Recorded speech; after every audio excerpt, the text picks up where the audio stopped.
You just faced it more towards me. So just one thing I wanted to talk about was, I don't know if you picked up on it, but there was like certain themes that continuously run through the book. So one of them.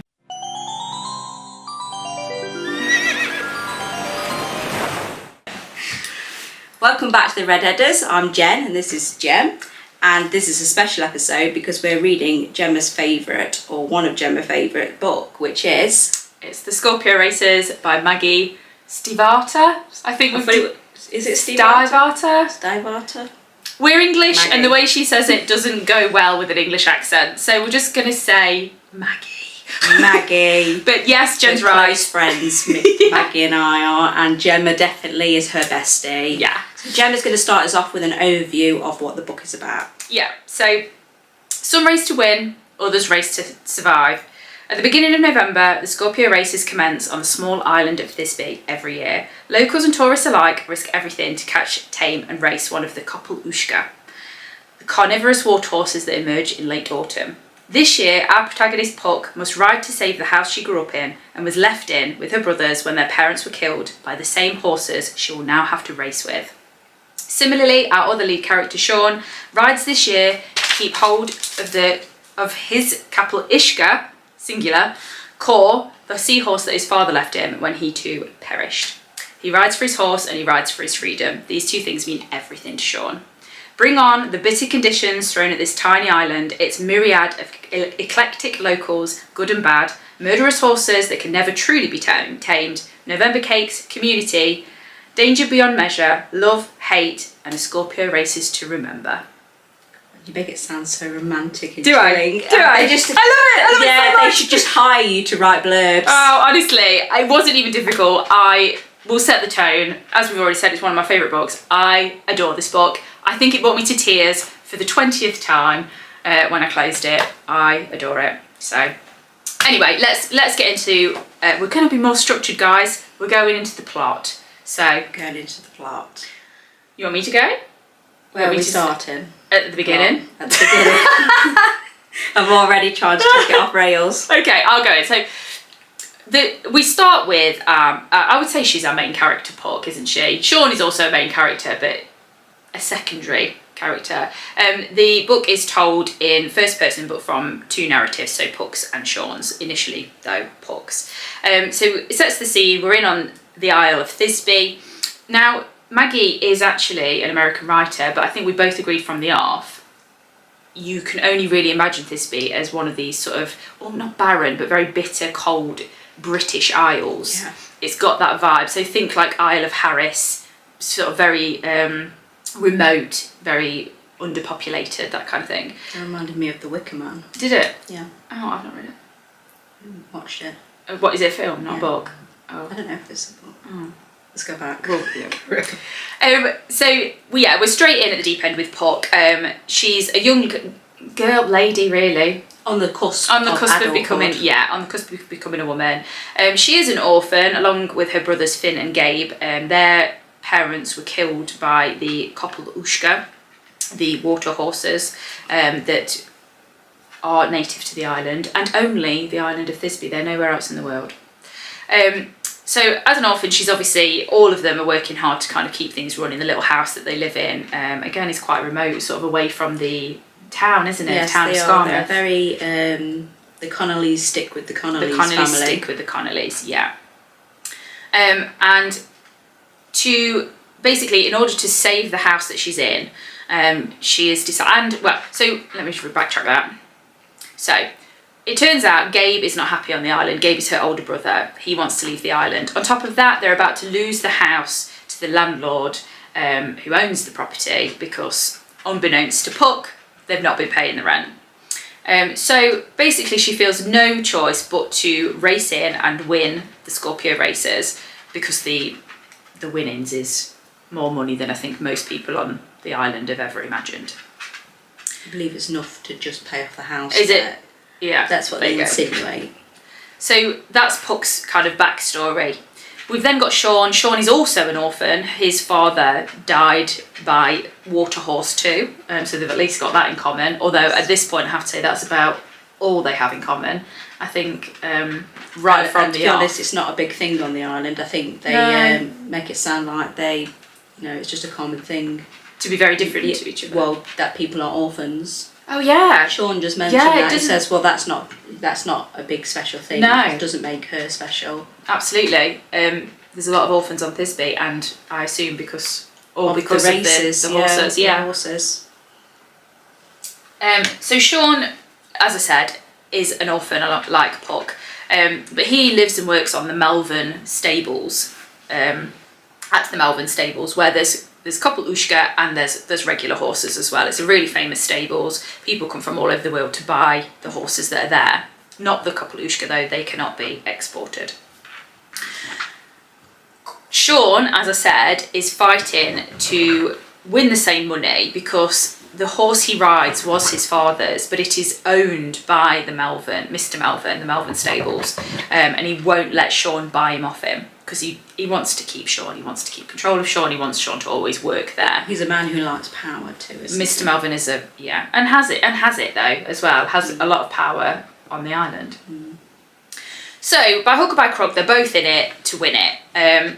And along the way, we meet plenty of locals. The whole island rests on this sort of mad community of families that are the butchers, the bakers. We've got Dory Maud and her sisters who run a quirky shop of Thisbe themed collectibles. Yes, it's tourist stuff. Yeah, the whole island they rely rests on tourism. Yeah, they do. Yeah, that's the only way anybody really makes any money. And so through the preparation of the races, so from needing to catch a couple ishka, to try to train a couple ishka, to then actually coming up to race day, there's the Scorpio festival in there that celebrates everything of the island and the races. Right up through, we finally sort of get a romantic relationship sort of going with Puck and Sean. Sort of. It's subtle. Yeah, it is very subtle. Which you were happy about, right? Yeah, it's not the usual YA No. type relationship, where they all fall over it. I mean, Puck's initial view of him when she first got a full look at him was that he was quite angular and narrow. Yeah, I love the description of that. him. Yeah. Because it's not, beautiful Mills and Booze cover guy.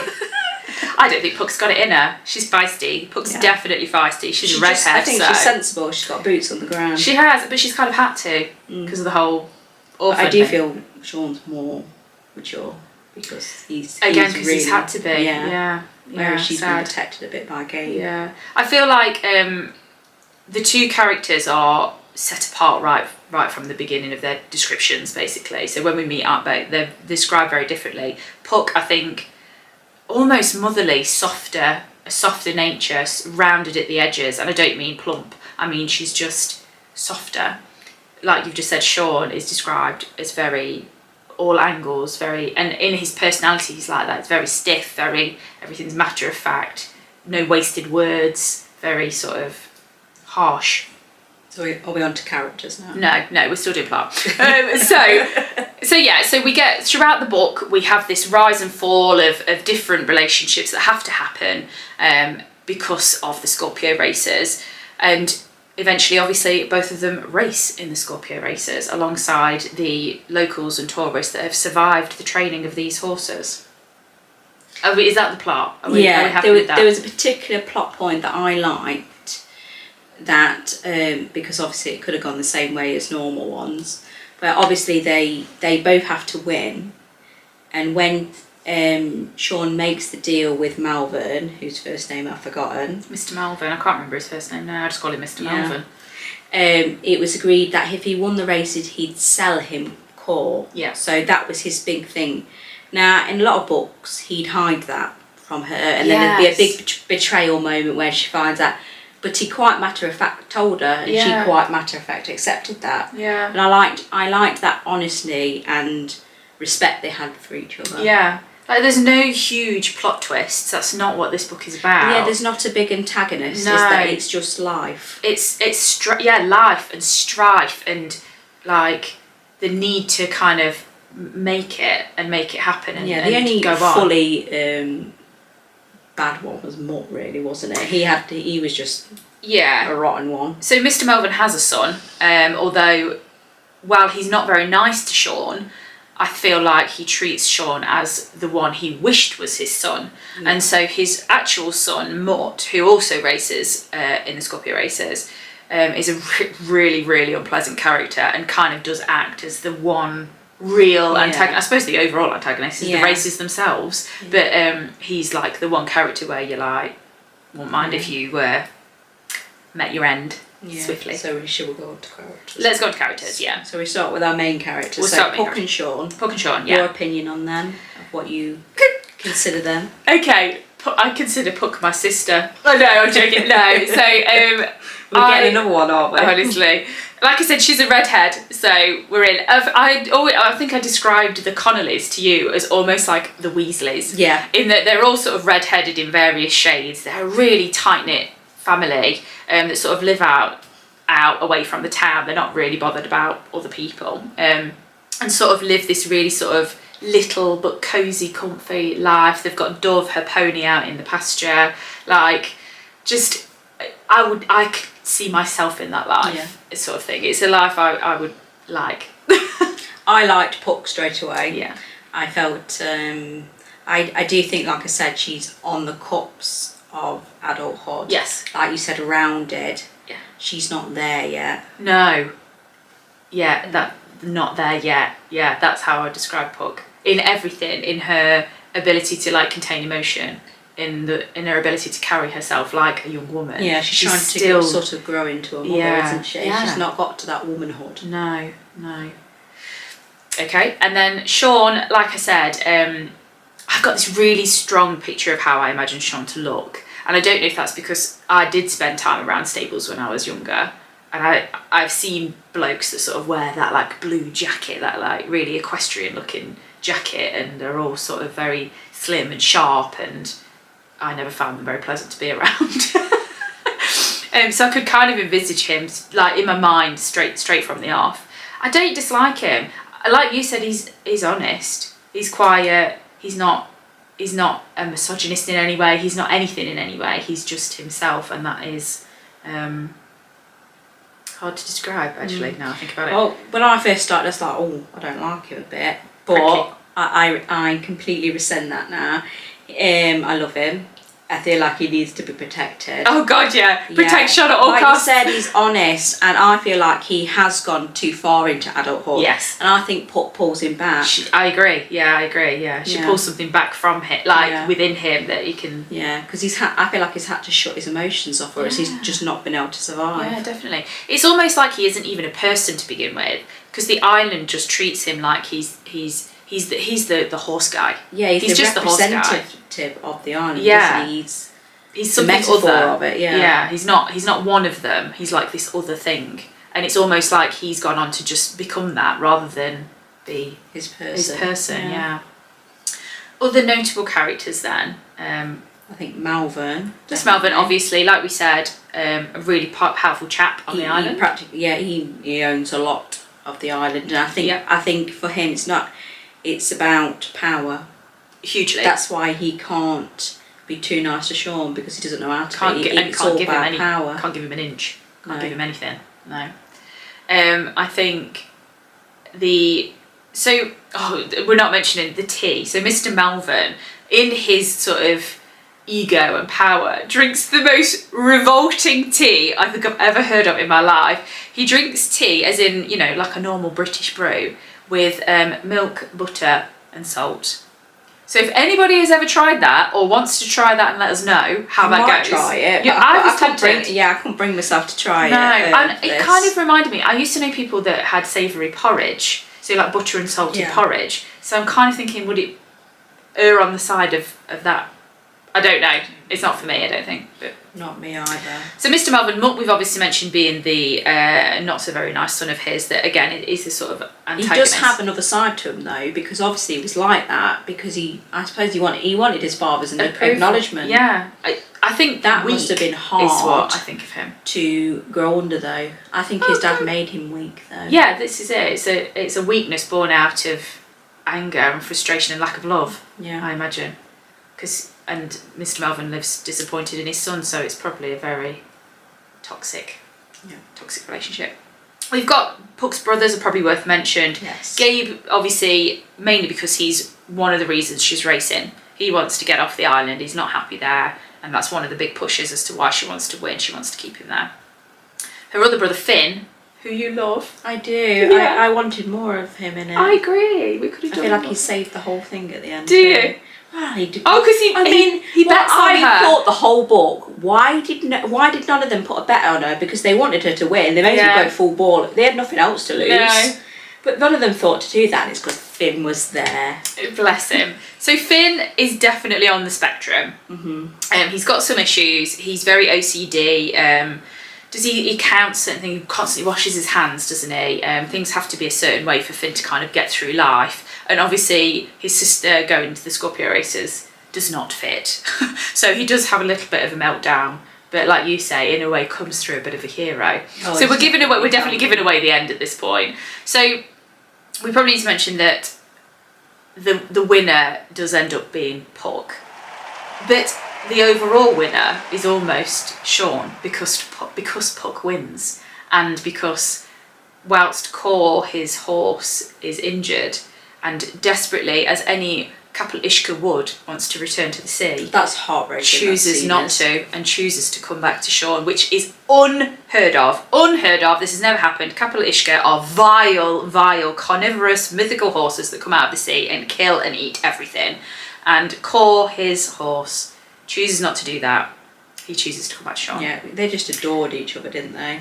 Yeah, and I want to talk about the relationship between him and Kor because I think it's another reason that I'm so like, I love this because it touches on something I haven't Kor is got. next. That's Kor's the next. Okay, character. yeah, that's it. Yeah, so Kor is a big part of the book because he stands out as a Capel Ishka that has, I don't want to say been tamed because he isn't tame, but him and Sean have a relationship that is beyond anything anybody has ever had with one. Well, I think it's like Sean, they're both half tame or not tame. Yes. Oh my god, yes. They're like kindred spirits. Yeah. Yeah. Foot And on Sean, the ocean, foot on the land. yeah. And he's one of the reasons that Sean and Puck really come together because for the first time ever, Sean wants to almost share Kor with somebody. She really wants her to love Kor. And obviously that's really difficult. This is a man-eating creature. Yes. And she held the hand of the man that Kor murdered in the book. Yeah.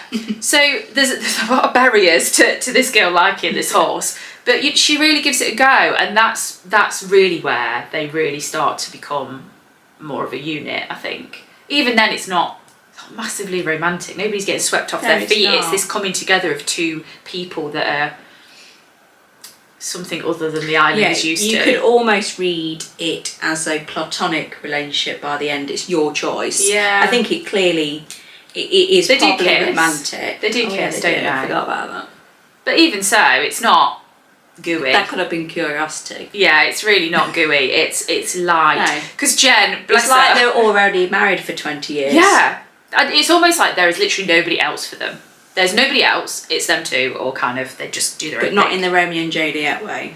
No. It's just established. Yeah. No. Yeah, I love that. I love that. Yeah, what she was going to say is I'm not really a romance girl. No. So when she was Unless I'm reading it. No, and she's messaging me like, this better not be going where I think it's going, Gemma, this YA. And I was like, no, please, honestly, just stick with it. Like, this book has got you, I promise. And luckily It did. it's all good. So yeah, so Kor, another massive character in the book. And if we're mentioning Kor, we've got to mention Dove. Dove. I was so worried about her. So Dove is Puck's island pony. Well, we're not allowed to call her a She's pony. not a pony. She's a horse. She's 5'5". She's 5 hands 5. What was it? 15 hands 5. That's what Dove is. So she's a horse. God damn it. Again, huge spoiler here. I really hope you read the book.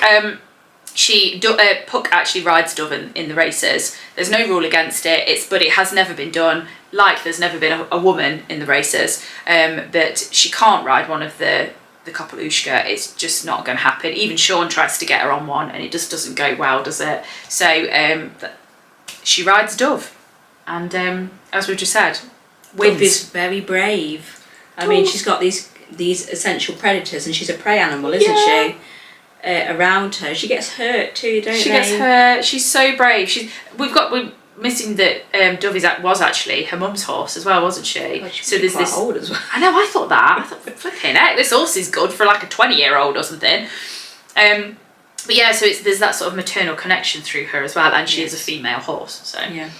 But we sort of see Dove transform. She's this sort of ploppy little island pony that pulls the cart from the farm into town and eats hay that isn't the best and all the rest of it. And over the course of the book, she's sort of streamlined into something that's vaguely capable of keeping up with. It's that theme again of freedom, of development as well. Yeah, this like sort of working really hard breaking through and being. Yeah, that's huge thing. And then I think some of the other characters we can kind of group into families. So we've got the Grattans. The Grattans run the butchers.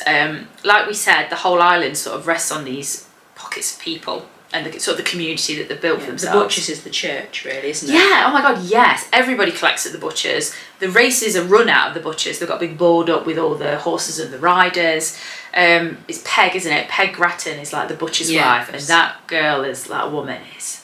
She's, I don't even know. I can picture in her mind this sort of like pillar of this like staunch. I can't even she's a butcher's She's got wife. muck on her boots and that windswept hair, and she's still beautiful. Like, and what was the descriptor that? Oh, I'm sure it's Puck's dad says something about her being able to gut you. Oh yes. I can't remember what the term is. Yes. But basically, she looks like the kind of woman that could cut you open and gut you, but still have you smiling or something. You'd still thank her for it. You'd still thank her for it. Beautiful. And that is such a brilliant. If we can find it, we'll post it. But it was so well written, and it plopped her image into your head just like that. Brilliant. Yeah. So yeah, there's the Grattans again. The races really do rest with the Grattans, and the butchers itself again is feeding the community. So we'll talk about it in a second, but one of the big themes of the book is food, hence the butchers is a focal point for the races in the book itself. The other one is the bakers. The bakers is called Paulsons. Yes. Paulsons Bakers. Huge part of the book, mainly because they make something called November cakes. The whole book is set between October and November. The races are ran on the 1st of November, and therefore they create November cakes. So of course, because this is the Scorpio Races special, I've made November cakes. I'm going to reveal them. I'm so proud. I'm so incredibly proud. I literally run a food Instagram page, and of all the things I've ever made, this is what I'm proud of. Oh God. Look at them. Look at them. Oh my goodness, I'm so excited to try them. I haven't tried them yet. I've waited. Well, I hope so. I've waited for you. So we'll try them now, but in the book they're described as these like sticky orange honey. I've had to make them vegan because I'm vegan. Jen's just gone along with that for me, bless her. But they've turned out absolutely fine. The only way I can really compare them to anything else is like a very syrupy, sticky cinnamon bun without the cinnamon. Instead, the flavours are butter and orange and honey, but not honey because I'm vegan, so it's syrup. And then they're iced. The icing has run off a bit, but she got too excited. The big one. They're really sticky. I feel like we're in this bee sitting with Puck at the festival. Oh, it's a bit drippy. Like it's going over God, the hands. Oh God! I'm feeling it. Let's toast it. Cheers. Oh, you won't miss it. Oh, it smells amazing. Oh wow.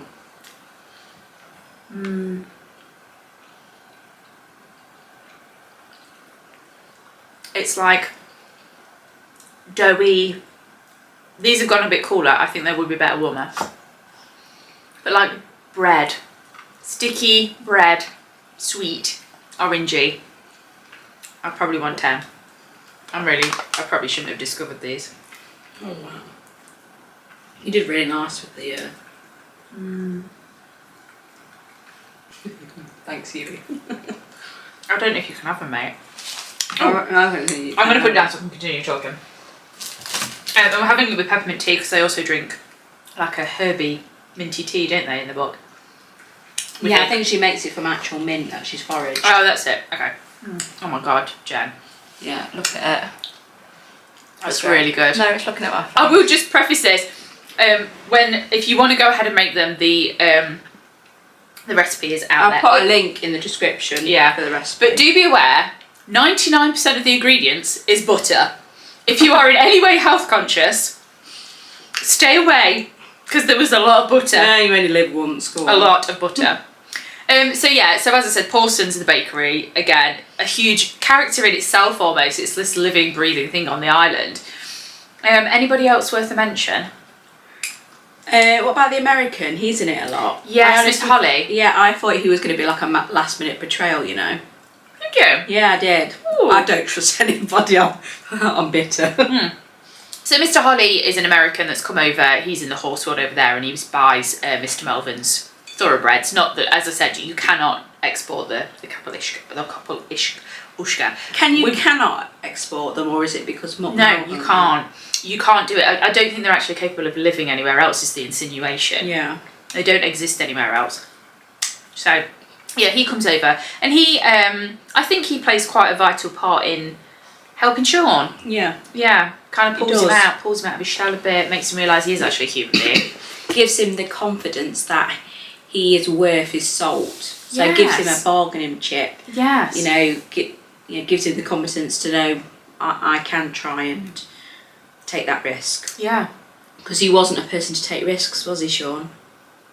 No, through fear almost. Although I don't feel like he is a fearful person, but it was like fear of losing what really, the only thing that ever really meant anything to him, and that was core. But he realises his freedom is his other passion, and that's why he races. Yeah.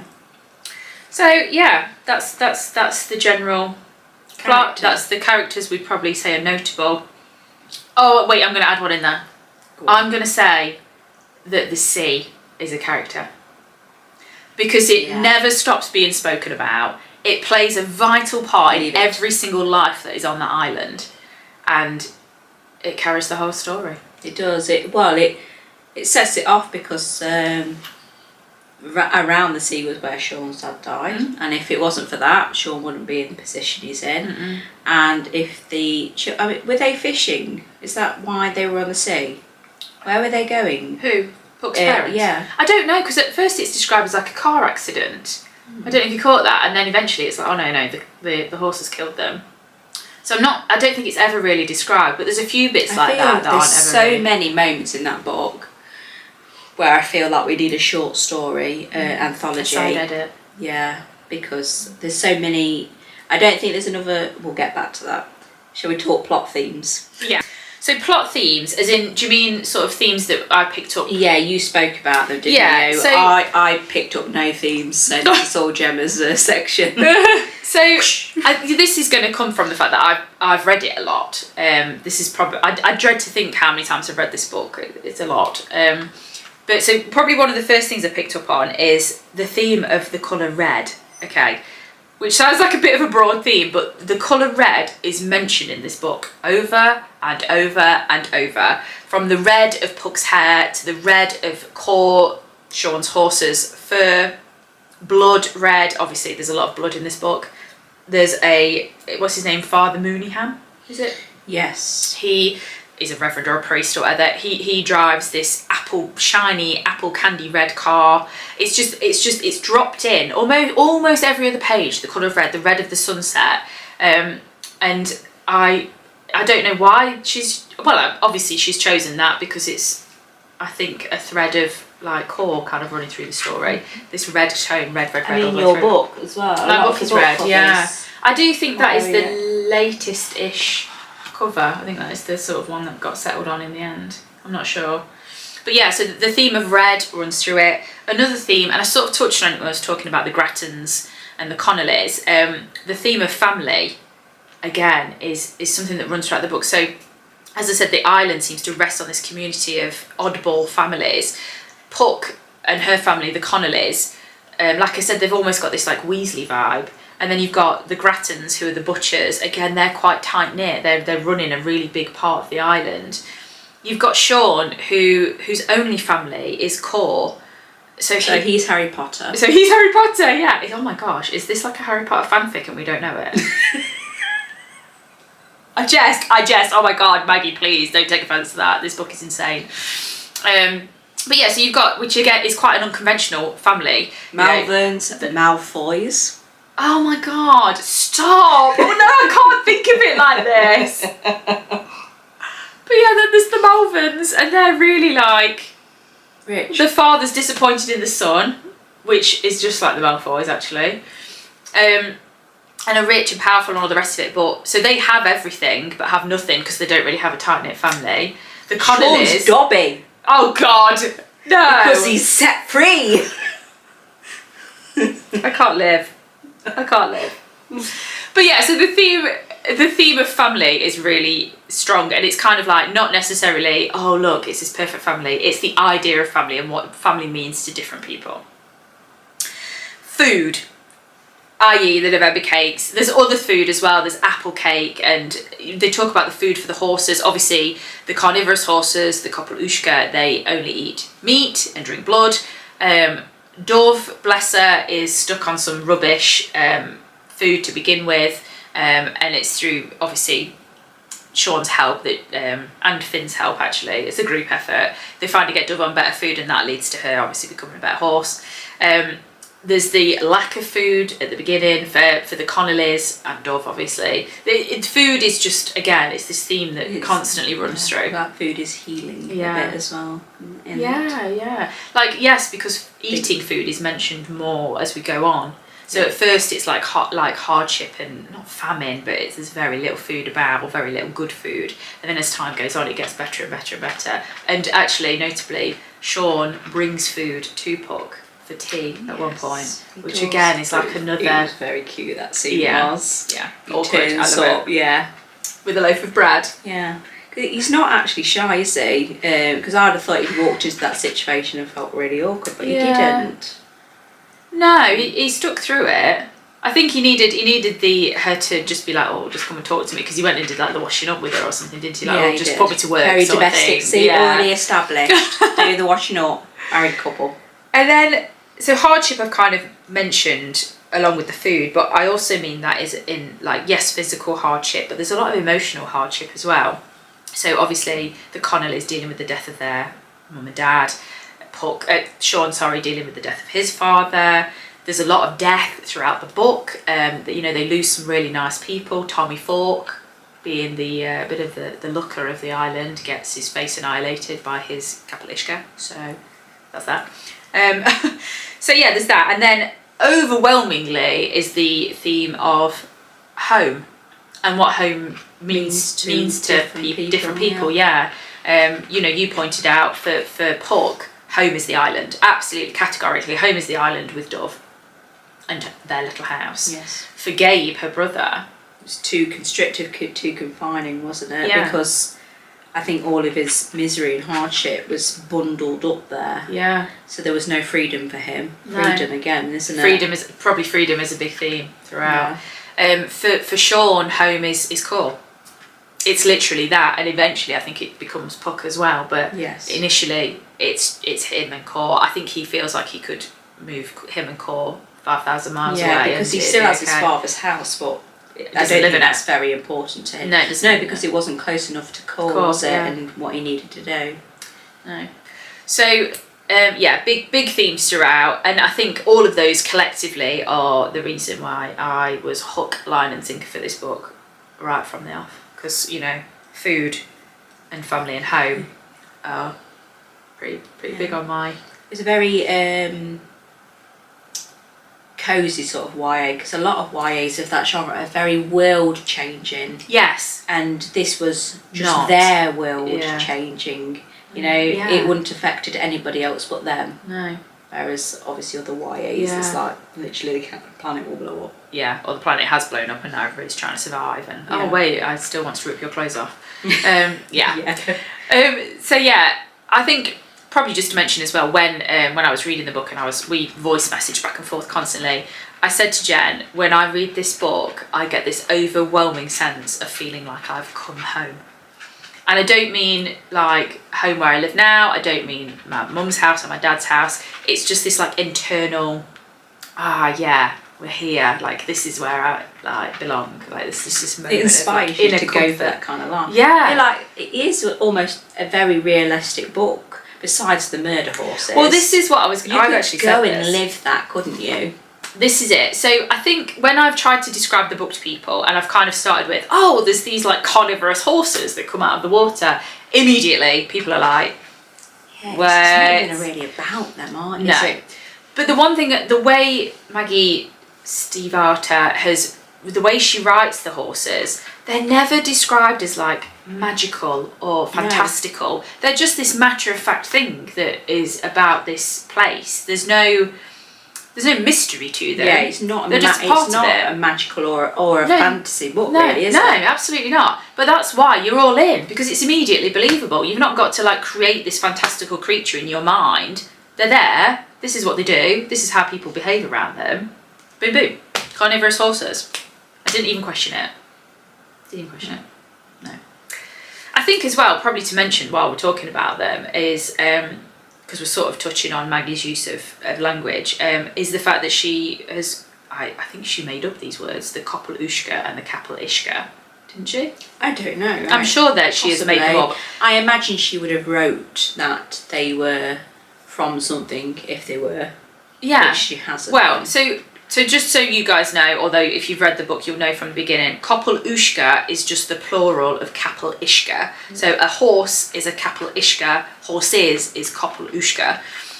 So I read that she got the idea of them from the Irish Kelpies, which are... Oh yeah, Kelpies, yeah. Yeah, which are water horses. Why did I not think about that? Yeah. I love all that mythology. Yeah, it definitely is inspired by the Kelpies. So I don't know where she got the term Koppel-Ushka from, but I said to you when I first read the book, it was one of those things where you're like, oh god, it's like this little sticking point where my brain just couldn't get past it. But now having read it again now, I'm fine with it. I was fine. Yeah, it's just me. Well, as soon as I clicked that it was horse and horses, I got it. Yeah. I think, do we talk plot twists? Like, I loved the Dove plot twist that she's going to write Dove. You loved that? Yeah, Did I you? did. Yeah, so obviously, as we've said, Puck rides Dove in the races and she does eventually go on to win on Dove. But all throughout, it's like, is she going to do that? Is she not? Because she goes down onto the beach to go and buy or sort of rent until she can buy a Kapel-Ishka. Can't. Then Sean offers her one. But that takes a dive bomb. I have another horse, Kate Connolly. Kate Connolly. Yeah, so Puck's real name is Kate, but she very rarely gets called it. I love the way he says her full name as well. Connolly. Kate Connolly. Yeah. Can't just call her Kate. It's very or Connolly. So yeah, she kind of has these offers throughout, but no, she does actually genuinely ride this poor little horse against horses twice as big. Yeah, and I think the point was, yes, the Kapel-Ushka were much faster than her, but they were always being lured in by the call of the sea, weren't they? Whereas Dove was going, I'm running. Yeah, so Puck and Dove have worked together. Yes, she is the land. Yeah. Yes. She's the land. Puck is land, Sean is sea. Yeah, definitely. Meeting together. Yeah. They continuously say, I think that it's mentioned a couple of times, Sean's got one foot on the land and one in the sea at any time. And Paul is just the horse version of that. One foot on the land, one foot in the sea. Definitely. What were we saying? These are notable points. So yeah, you like the fact that she does actually go with that. Yeah. Yeah. There was also, what was it, the festival goddess? Who was that? I love that. Yeah. He thinks so. Yeah. So in the Scorpio races, they have like, I always feel like it's really druidy. Like it's got this like druid vibe because they like dress up, don't they? And one of them is the horse goddess. Yeah, and she did ask him when he was younger, didn't he? He had a wish. Yeah, she granted him a wish. Yeah. And you're never quite sure if this is just mystical or... I do think it is Peg. Do you? Trying to lay down a lesson. Yeah. What do you think? Is it revealed that it's Peg in there? No, not really. No. Possibly insinuated. It's one of the ladies on the island are dressed up as this horse goddess. So it's all a bit... It could have been Peg, yeah. I do think it is Peg. But the Scorpio festival itself is probably a point in the plot that's quite interesting. Again, it gives you this overview of this island that's like survived on its own for so long. It turned into a different thing when the festival happened. I felt it went otherworldly. Yes. Almost magical. Whereas before it was that there was none fishing of that. village. Yes. Yeah. Yeah, that's a good moment. They did the blood sacrifice as well. Yeah, they do a blood sacrifice. Yeah, so again, druidy or witchy, or it's got. Then that's the only point really where you're like, oh, this is like a bit. that No. normally. No, God no, they're just like straight down the line. Yeah, I was going to ask you something. I forgot what it was. Oh. Gone off tangent. I think other plot points that I absolutely. So one of the plot points that really gets me. So I mentioned before, there's a lad called Tommy Falk. He's a bit of a looker of the island. He's actually one of the lads that's going to bugger off with Gabe to the mainland. And he's riding in the races. His family have lived on the island for a long time. They're well into the races, all the rest of it. And I think it's one of the last days that they're able to train. The weather is horrific. And unfortunately, Tommy's Kapel Ishka kills him. Yeah. And Sean and Puck find him on the beach, covered over. People have covered him over. He's died. So then follows his funeral, and it's just this really poignant moment.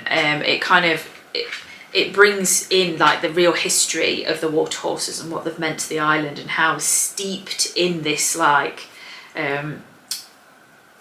this creature the whole island is. Like his dad, Tommy Falk's dad, talks to Puck about his death and says, oh, you shouldn't be riding in the races because they killed your family and all the rest of it. But more poignantly is Tommy's funeral is the traditional Thisbe funeral. He's basically given to the sea with his Kapel Ishka. I think isn't he burnt on the fire? Oh, sorry, you're right. So and then his ashes are sent sent out, aren't they? Yeah, and then the ash Sean again. It's Viking, making Sean this sort of representative that to return the horse to the sea. Yeah.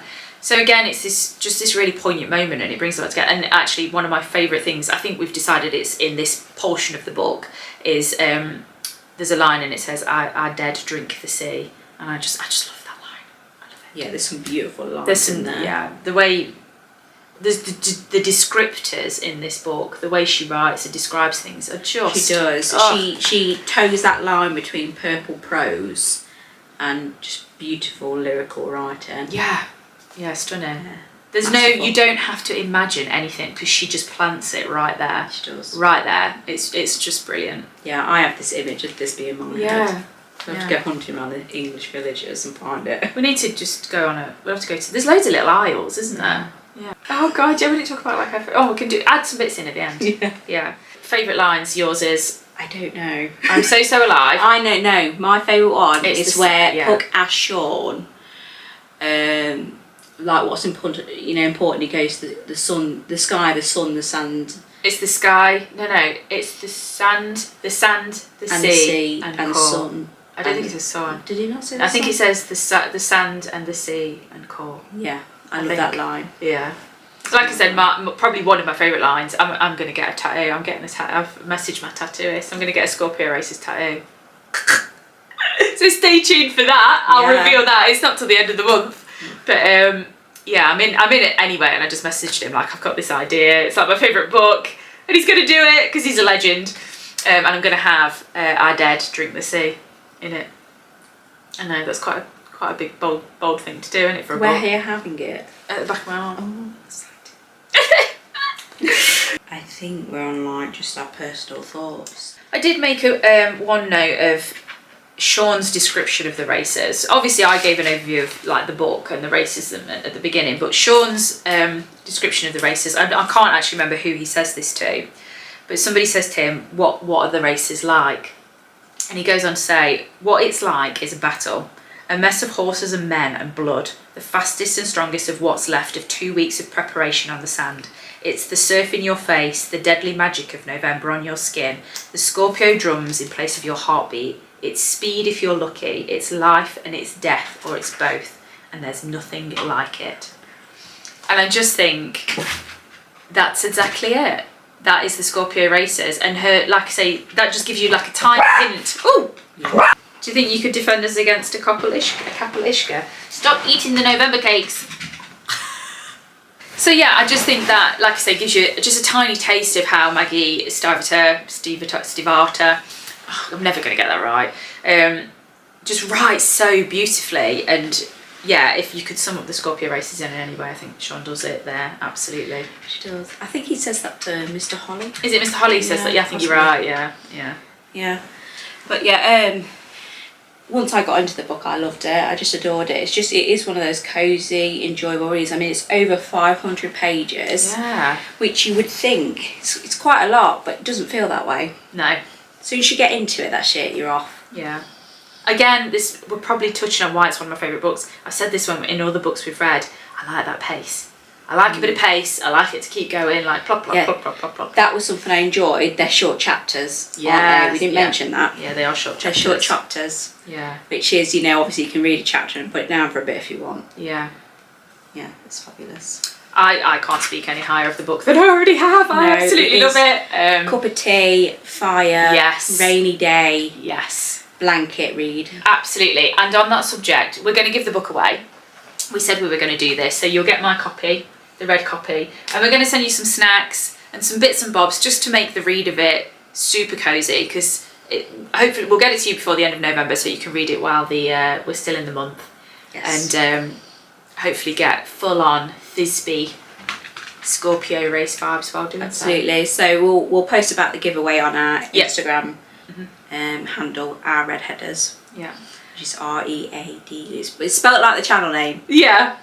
We'll link everything anyway, but if you haven't already read this book, guys, please do. It absolutely is a part of my heart, this book. I'm really glad you've liked it. I know, I love it. It's made the my pressure, life. you know, like this could have been the end of the channel. Yeah. But no, I honestly love it. And yeah, hopefully, like I said, we'll keep being a bit more organised with these things. Like, follow, please subscribe to this channel, keep us going, and yeah, enjoy the Scorpio races. Yeah. I am so alive.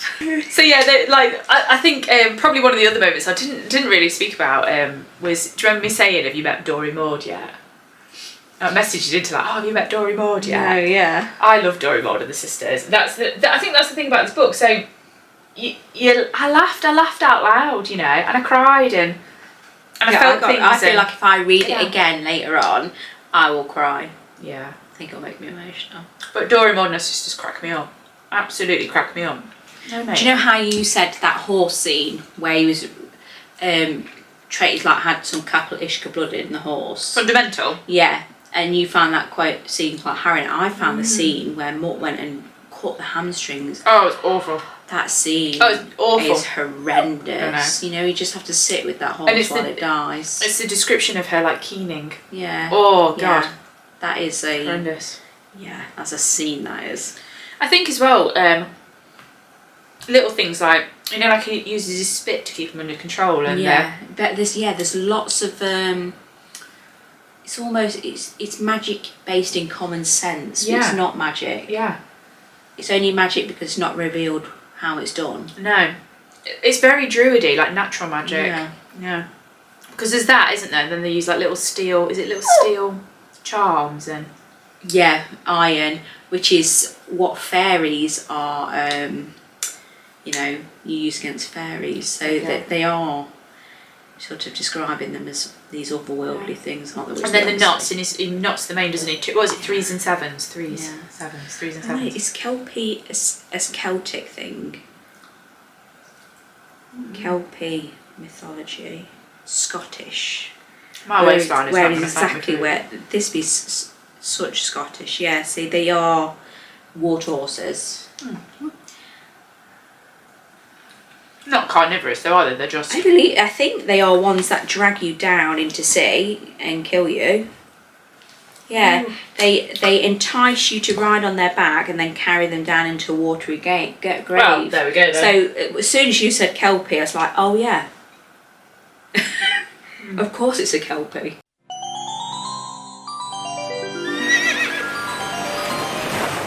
I'm going to put these down, you can see my pyjamas.